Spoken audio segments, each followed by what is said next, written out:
नमस्कार बच्चों, स्वागत है आपका अपने YouTube चैनल हरियाणा सेंट्रल पर। सुप्रभात सभी को। कल इंटरव्यू आपका अपलोड होना था, कुछ तकनीकी खामियों की वजह से जो है वो अपलोड हुआ था इंटरव्यू, उसको वापस लेना पड़ा। साउंड प्रॉब्लम थी। और माननीय एडवोकेट अंकुर सिद्धार्थ जी का आपका ये साक्षात्कार इंटरव्यू रहेगा। इस इंटरव्यू में उन्होंने बात की है जो उनके खिलाफ अफवाहें फैलाई जा रही है। एक तो उन चीज़ों पे बात की है, और दूसरा कि वो भाई आपके 20 ग्रुप की रिव्यू पिटीशन नहीं लगा सकते, ऐसी अफवाहें कुछ ग्रुपों में चल रही हैं। 20 ग्रुपों की बात हो रही है, तो उनके ऊपर उन्होंने पूरा क्लैरिफिकेशन दिया। साथ में ये भी बताया कि 20 ग्रुप को बचाने का जो बेस्ट तरीका है वो हाई कोर्ट में रिव्यू पिटीशन है या आपका क्या है, सुप्रीम कोर्ट का है। तो उन्होंने तरीका बताया कि हम सुप्रीम कोर्ट में क्या हो सकता है क्या नहीं।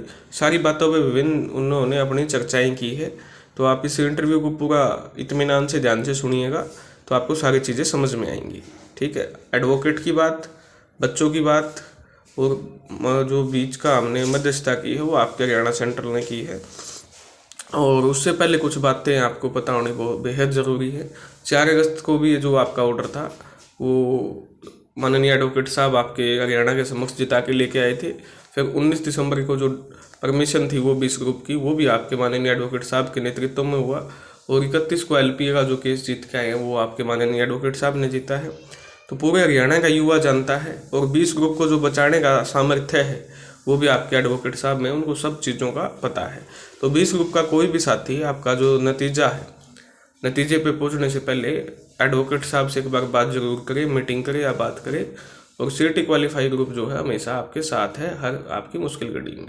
अब सरकार 4 अगस्त को सरकार हाथों हाथ डबल में बेंच में गई, ज़बरदस्ती पेपर ले गई, वो कैंसिल हुआ। फिर सरकार 19 तारीख को परमिशन लेके आई, ठीक है, वो दिलवाई गई। अब सरकार ने कमियां छोड़ दी। सरकार बिना 2.5 नंबर के रिजल्ट जारी कर देती 2.5 के, तो कोई दिक्कत थी। ठीक है, अगर सरकार ने जो आपका एफिडेविट जमा करवाया है, जो हरियाणा HSSC के सेक्रेटरी ने, वो आप ऑर्डर पढ़ोगे 55 पेज का, उसमें लिखा है कि भाई जो आपने वो एफिडेविट जमा करवाया है उसमें कुछ भी नहीं लिखा हुआ, ये भी नहीं लिखा हुआ कि भाई इनका 95 में से रिजल्ट बनाएंगे या 100 में से रिजल्ट बनाएंगे तो कोई फर्क नहीं पड़ेगा। ऐसी बात एफिडेविट में नहीं लिखी हुई, और कोर्ट जो है वो आपका एफिडेविट के आधार पर फैसला देता है। समझिए इस बात को, आप नहीं लिखा हुआ वहाँ पर, आप भी पढ़ सकते हो उस ऑर्डर को जाके। तो कहीं ना कहीं जो कमी है वो हरियाणा स्टाफ सिलेक्शन कमीशन की रही है। ठीक है ना, तो ये चीज़ें हैं। बाकी आप पूरा इंटरव्यू आप अब एडवोकेट साहब का सुनोगे, और उसमें फिर भी आपको कोई डाउट लगे तो वो बताओगे। इंटरव्यू स्टार्ट होता है अब। नमस्कार सर। हाँ जी नमस्कार, स्वागत है सर आपका हरियाणा सेंट्रल पर। हाँ जी थैंक यू सर। फैसला 31 मई को आया, और 31 मई के बाद आज लगभग 14 दिन बीत चुके हैं। लेकिन कुछ इन 15 दिनों में कुछ अलग तरह की अफवाहें भी उड़ी हैं, और कुछ बच्चे भी परेशान है क्योंकि कोई नतीजा जो कंक्लूजन है वो निकल के नहीं आ रहा है। तो इन मुद्दों पे हम आपसे बात करेंगे। तो सबसे पहला सवाल यही है सर, आज अभी हाल फिलहाल में सुनने में आया कि हरियाणा स्टाफ सिलेक्शन कमीशन जो है वो रिव्यू पिटीशन में नहीं जा रहा है। तो उस पर सर आपका क्या सोचना है? क्योंकि बच्चे बहुत ज्यादा परेशान है, उनको डर ये है कि भाई डायरेक्ट सुप्रीम कोर्ट में कहीं बड़ा नुकसान ना हो जाए। ये आप एक बार बच्चों को पूरा इसका थोड़ा सा समझा दीजिए। देखिए, अब मैटर ये आ जा रहा है जिसके भी अगेंस्ट में कोई भी ऑर्डर हुआ है, अब यहाँ पे जैसे SSSC के अगेंस्ट हो गया, कुछ जो 12,700 जो ऑलरेडी ज्वाइंट है उनके अगेंस्ट हो गया है कोई ऑर्डर, तो वो कोई भी सुप्रीम कोर्ट जा सकता है, कोई भी अपनी लीगल रेमेडी अवेल कर सकता है। उसको हम किसी भी तरीके से प्रोहिबिट नहीं कर सकते, रिस्ट्रेन नहीं कर सकते। फिर बात आ जाती है कि अब SSSC पहले तो खुद ही बच्चे जो भी SSSC के पास गए हैं उन सबको यही एक सांत्वना देगी कि हम रिव्यू लगाएंगे, हम रिव्यू लगाएंगे। जी सर। तो उसके बाद जो हुआ, उसके बाद फिर अब आप लोगों के सामने है, अब अगर ऐसी कोई स्टेटमेंट आ रही है कि वो लोग रिव्यू नहीं लगा रहे, ठीक है, तो वो फिर गलत है। जी सर। फिर बात आ रही है कि सीधा सुप्रीम कोर्ट जाना, तो सुप्रीम कोर्ट तो डायरेक्ट बच्चे भी जा सकते हैं, लेकिन अगर आपके पास एक रेमेडी अवेलेबल है, ऑप्शन तो आपको ऑप्शन अवेलेबल है, तो आपको हमेशा उसको अवेल करना चाहिए। क्योंकि अगर सुप्रीम कोर्ट जाता है तो इतना टाइम, क्योंकि फ्रेश हियरिंग होगी सुप्रीम कोर्ट में फर्स्ट टाइम इस मैटर पे, तो वो लंबा खींचेगा। अब अगर ऐसा कुछ है जो कि हो सकता है SSSC ये चाहती हो कि सिर्फ स्टे हमें मिल जाए और स्टे के बाद हम फिर मतलब अपना काम कर लें, दैट्स ऑल। अगर बच्चों की दोबारा जाफत है इनकी तरफ आप देख रहे हो, तो आपको स्टे नहीं लेना है इस केस के अंदर, और अर्लीस्ट आपको डिस्पोजल करवाना है। बिल्कुल सर। अगर जैसे जो मेरे पास कैंडिडेट आए हैं उन सबकी भी है यही राय है कि हम स्टे नहीं लेंगे, और अगर SSSC स्टे लेने की कोशिश करती है हम उसको अपोज करेंगे। बिल्कुल। हम लोग जो है वो हाईकोर्ट में रिव्यू लगाएंगे, क्योंकि जो हमें दिख रहे हैं हमारे पास ग्राउंड है उनको हम कंसीडर करेंगे, और अगर सुप्रीम कोर्ट जाना भी पड़ा तो वो भी ऑप्शन है। बिल्कुल सर। लेकिन सबसे प्राइम बात ये है, सबसे इंपॉर्टेंट बात ये है कि आपके पास जो पहला ऑप्शन होता है आप उसको कम से कम एक बार उसको एक्सरसाइज कीजिए। बिल्कुल, हमेशा ही करना भी चाहिए। और जो भी इनकी लीगल टीम है या कैसे क्या लेके चल रहे हैं वो इनकी एक सोच बूझ है।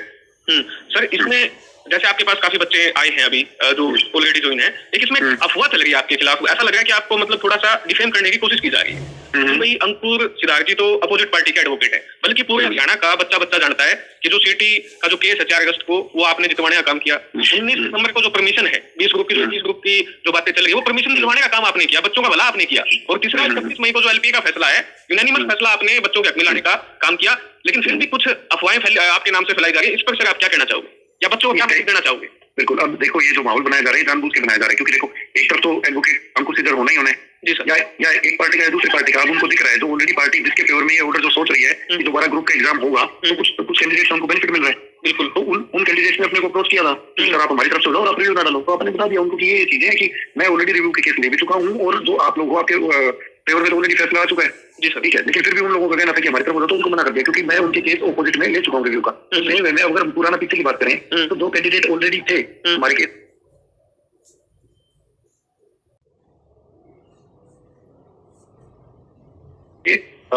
प्रेयर नहीं थी कि इन बार 1000 को हटाओ। बिल्कुल सर, और सेम एवं 4 अगस्त को जब जिसका ऑर्डर हमारी फेवर में आया है तो वही ऑर्डर तो अभी ऑनरेबल डिवीजन बेंच ने 31 मई को अपील करा है, इन कैंडिडेट डिसमिस किया। तो 4 अगस्त को कोई मुझे ये नहीं बोला था कि ये जो इन कैंडिडेट तो नॉन ग्रुप के अगेंस्ट में क्योंकि वो स्टेज अलग थी, तो सेम ही थी तो अपील करी ऑनरेबल डिवीजन बेंच ने। बिल्कुल, अब मैटर अब दोबारा फिर आ जा रहा है कि ये जो केस है सीट क्वालिफाई कमेटी का केस ग्रुप का केस आप लोगों को बच्चों का। बिल्कुल, वो बच्चा एक भी नहीं बोला कि वकील साहब तो दूसरी तरफ के हो रहे हैं, हमारा केस इनको हटवाने का होता तो हम ले भी नहीं सकते, ऐसे मैं इनका केस नहीं ले सकता। बिल्कुल सर, अगर इनका केस आप लोगों के इंटरेस्ट क्लैश नहीं कर रहे हैं यानी इनका अलग केस और आपका अलग केस हो तो कोई दिक्कत ही नहीं है। जी सर, इसमें सर एक छोटा सा मेरा एक क्वेश्चन और आपसे सप्लीमेंट्री, इसमें सर हम ये नहीं समझ पा रहे हैं जो एलपीए पे फैसला है वो जो एचएसएससी ने रिप्लाई फाइल किया सेक्रेटरी साहब ने उसके बेस पे उसमें कुछ भी नहीं लिखा हुआ सर 20 ग्रुप पे, ऐसा कोई मतलब अच्छे तरीके से नहीं लिखा हुआ कि जज साहब ये गलती वहां से हुई है कमीशन की तरफ से रिप्लाई फाइल करने में, कोर्ट ने माना भी है।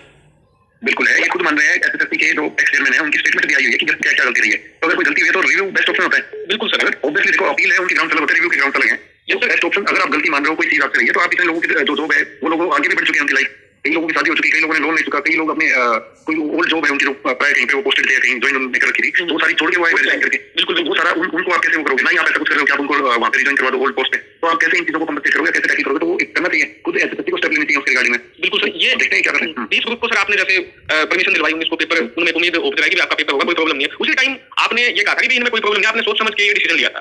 ये तो सही सारा मैटर है और केस इनके केस में था ही नहीं, कोई दिक्कत नहीं, उस टाइम पे भी कुछ पॉइंट किया, पॉइंट आउट की हुई थी देखिए किसके स्टेट बैंक को एग्जाम देती है, लेकिन इन चीजें एसएससी को तो स्टे की पड़ी हुई थी, एसएससी ने स्टे मिलते ही उन्होंने आगे की सारी चीजें कर दी, ज्वाइन भी करा दी बच्चों को। तो अगर गलत आप करवा रहे हो तो उससे नुकसान सब लोगों के सामने है। तो सेम है अब दोबारा फिर वही चीज आ रही है कि अब इनको स्टे का लेना है, स्टे लेने के बाद क्या हालत होती है, हो सकता है वो स्टे 1.5 साल 2 साल चल जाए, तो उस स्टे के बाद 2 बच्चों के साथ अगर होता है 1.5 2 साल बाद नेगेटिव कुछ भी तो उसका कौन जिम्मेवार होगा? बिल्कुल, वो गवर्नमेंट इस तरीके से प्रोसीड कर रही है ऑटोमेटिक। जैसे 5 अगस्त को गई और माननीय 31 मई को जो फैसला उसमें कहा आप डिवीजनल बेंच में गलत गए हो, उसमें बिल्कुल पढ़ के उसमें ऐसा साहब उससे महसूस हो रहा है, वही आप ये समझाना चाह रहे हो बच्चों को कि स्टे लेना कोई समाधान नहीं है। सेकंड सर जो बच्चे हैं 20 ग्रुप के आपको भी अप्रोच किया, मुझे भी अप्रोच करते हैं, उनको थोड़ा सा सर मतलब ज्यादा समय नहीं लूंगा, एक छोटी चाहते हैं कि भाई ये बच्चे नहीं कैसे, और मुझे पता है कि भाई आपको भी पता है कि 20 ग्रुप एक अच्छा तरीका इनको बताने का, और वो आप थोड़ा सा इनको बता दीजिए ताकि बच्चे ज्यादा से ज्यादा आपको अप्रोच कर पाए और जो रिव्यू है वो हाईकोर्ट में लग पाए। देखिए मैटर इतना ही है जिसको अपनी वही है दो के लिए तो सीरियस है उसको रिव्यू लगानी ही पड़ेगी। बिल्कुल ठीक है, क्योंकि उसका पर्सनल एक तरीके से अप्रोच करा वो अफेक्टेड है। बिल्कुल, अगर वो अभी कोर्ट नहीं आता तो एट लेटर स्टेज वो कोर्ट में आगे ये बात बोल सकता है कि मेरे को हटा गया है, मेरे को सुनवाई का मौका नहीं मिला, क्योंकि उसके पास 31 मई के पास उसके जो रेमेडी अवेलेबल है उसको एक्सेस करना पड़ेगा, एक्सरसाइज करनी पड़ेगी। और सेम वे में जो भी कैंडिडेट है इस ग्रुप के उनमें भी बाइफिकेट हो रखे हैं, 9 ग्रुप अलग 11 ग्रुप अलग, तो आप लोग सेफ हो सकते हो, लेकिन आपको ऑनरेबल कोर्ट को अप्रोच करना पड़ेगा। ऐसा नहीं है कि घर बैठे आप सेफ हो जाओगे और एसएससी ही सब कुछ कर लेगी और एट द एंड भी आपको हो सकता है कुछ सामने सुनने में आए, चलो अभी 2 वीक है, ये चीजें आपको 30 को भी सुनने में आ सकती थी कि एसएससी रिव्यू फाइल नहीं करेगी, तो आप लोगों को दिक्कत हो सकती थी। बिल्कुल, आप किसी के भरोसे ना बैठे, अपना जो जॉब है अपनी जॉब को बचाने के लिए आप अपना पर्सनल डिसीजन देखो। बिल्कुल सर, ये इन बच्चे यहाँ से भी सीख सकते हैं कि थर्ड पार्टी एडवोकेट 56-57 में भी किया गया था, वो सभी के सामने है, क्या हुआ था फिर वो। बिल्कुल, ये भी सारी चीजें है, सब कुछ है, सारे जो अपने अपने बताने के लिए गए मैं कोर्ट के अंदर। तो सेम वे में अब आपको वो तो वो बच्चे जो एग्जाम दिए हुए थे रिजल्ट भी नहीं आया हुआ, उनका रिजल्ट आपका ज्वाइन उसके तो आपको अपने राइट के लिए लड़ना पड़ेगा और भरोसे नहीं बैठना पड़ेगा ताकि आप इनके साथ कुछ गलत हो। बिल्कुल, और ये फिर वही वाली बात है, जो ऑर्डर होगा उसको एक्सेप्ट करना पड़ेगा। सबसे बेस्ट ऑप्शन यही है कि भाई हाई कोर्ट को जज साहब को समझाया जाए रिव्यू पिटीशन से, और कोई वो बड़ी बात नहीं है, डायरेक्ट जो स्टेप उठाया जा रहा है ये कहीं ना कहीं शंका और संदेह पैदा करता है सर।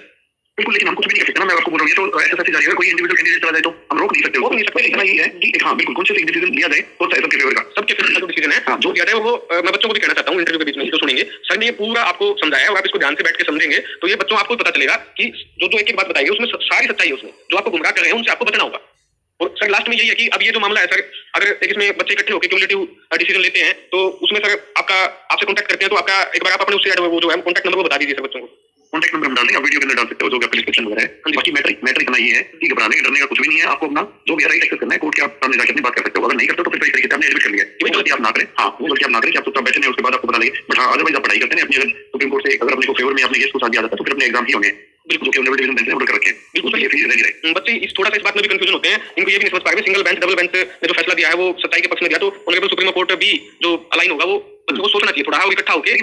बिल्कुल जी सर, वो अपना बिल्कुल अपनी क्लैरिटी रहे। बस हाँ, इतनी जरूर बात है कि जो मेरे बारे में कोई भी अगेंस्ट में बातें चलाई जा रही है कि अगेंस्ट के एडवोकेट अपोजिट पार्टी, ऐसा कुछ भी नहीं है। कोई भी आप लोगों के अगेंस्ट में कोई ऐसी प्रेयर नहीं थी, वो जरूर आप माइंड में क्लियर रखें। बिल्कुल, अदरवाइज भी कोई डाउट होता है तो पर्सनली भी कॉल करके पता कर सकता है। जी सर, सभी बच्चों मतलब सभी बच्चों को समझना चाहिए सर, खुद पर्सनल बात करने की बजाय किसी को बच्चे को प्रॉब्लम है, डाउट है, और साथ में आप सभी बच्चों को समझना चाहिए वही सर है जिन्होंने आपके लिए ही परमिशन दिलाने का काम किया था, और अंकुर सर ही आपको अच्छे से केस में आपकी पैरवी कर सकते हैं और रिव्यू हाईकोर्ट के माध्यम से आपको आपकी जो परमानेंट जो जॉब है उसको परमानेंट करवाने का काम करेंगे। धन्यवाद सर आपका, आपने समय दिया और बच्चों के जो सारे डाउट है वो क्लियर किए, और जो आपके बारे में जो अफवाहें कुछ लोग उड़ा रहे थे उनको भी आपने आज क्लैरिफाई किया। आगे भी अगर कोई सर बच्चों को प्रॉब्लम रहती है तो फिर हम आपसे कॉन्टैक्ट करेंगे, फिर आपका इंटरव्यू लेने का प्रयास करेंगे सर। बहुत बहुत thank you. Okay sir, thank you sir.